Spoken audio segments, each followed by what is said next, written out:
Guys, samahan nyo akong magbalot ng bunga ng ampalaya para hindi siya kainin ng mga insekto. At pag nakain yun, masisira lang sila. Sayang. Let's go! Ito yung gagamitin natin pang tali. And meron tayo dito ang gamit at hindi na magagamit ng mga papel. So, ganito guys, yung lalagyan natin ng papel. So, magiging ganito siya. Ayan. Dami na nila. Napakita ko sa inyo. Kaya natin ginaganyan para, ayan o, di ba? Hindi siya kinakain ng kung ano man kumakain sa kanya. Diba? Ayan. So, ito yung kakalagay ko kahapon. As you can see, maliit pa lang siya, ganun. Ayan. Yan yung magiging outcome niya. Mas lalaki pa yan ang lalaki. So, ito yung lalagyan natin. Titingin-tingin lang tayo ng bunga ng ampalaya. So, hindi nakakaalam ganito ang bulaklak. Ang ampalaya. Ayan. Alright, meron pa doon. Okay. Let's go.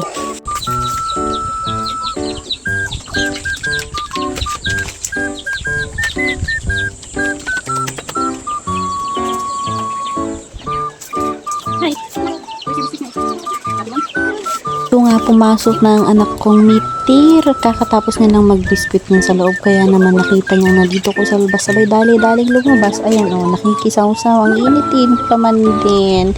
Sabi ko kunin niya yung hat niya. Abay, ayaw. Manang-mana sa nanay. Matigas ang ulo.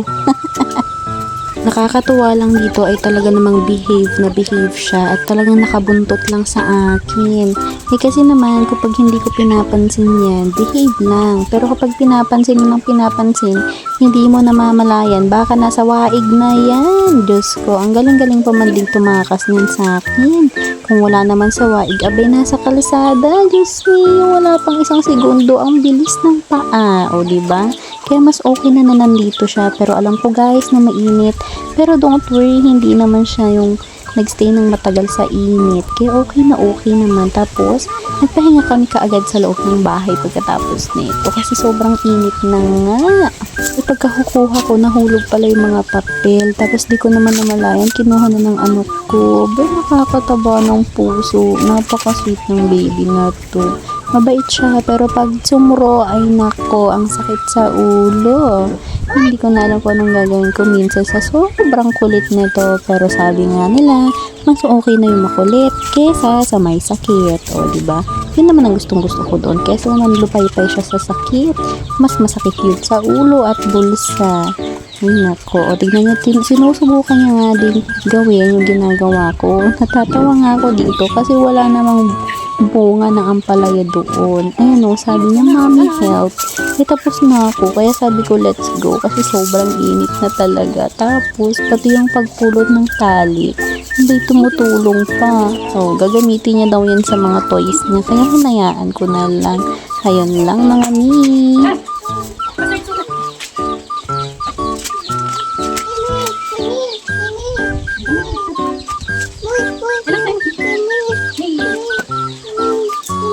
So, meron pa tayo sa nung yaan doon, pero sobrang init.